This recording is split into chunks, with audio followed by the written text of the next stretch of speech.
எபிசோடில் பார்த்தீங்கன்னா சிந்துவும் சிவாவும் சேர்ந்து ஒரு வருஷம் ஒன்றா வாழணும்னு கோர்ட் ஆர்டர் போட்டதுக்கப்புறம் அந்த ஆர்டர் எடுத்துகிட்டு இந்த சிந்து சிவா கூட வாழ வராங்க. ஆனால் அன்னபூரணி சிந்துவை வீட்டுக்குள்ளே வந்து விடலை. நீங்களாக கூப்பிட வரலும் இந்த இடத்த விட்டு நான் நகல மாட்டேன் அப்படின்னா அந்த இடத்துலேயே நம்ம சிந்து வந்து உட்காந்துடுறாங்க. அதை விட்டுட்டு எல்லாரும் உள்ளே போய் கதவை சாத்திக்கிறாங்க. நம்ம அன்னபூரணி சிவா கிட்ட சிந்துவை நீ மனைவியாக ஏற்றுக்கவே கூடாது, அவள் கூட ஒன்று சேர்ந்து வாழக்கூடாது, அவள் உனக்கு பண்ண துரோகத்துக்கு அவளுக்கு மன்னிப்பே கிடையாது அப்படிங்கிற மாதிரி சொல்லிடுறாங்க.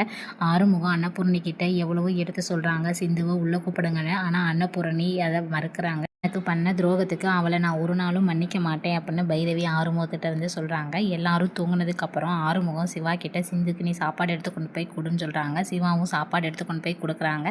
நீ உன் பெரியமா சொல்லி எல்லாமே பண்ணுற, நீ வந்து உன் பெரியமா புள்ள, இப்போ எனக்கு பாவம் புண்ணியம் பார்த்தீங்கன்னா உன் பெரியமா மனசு கஷ்டப்படும், எதுவுமே வேணாம் நீ எடுத்துகிட்டு போ அப்படின்னு சிந்து சிவா கிட்ட சொல்லிடுறாங்க.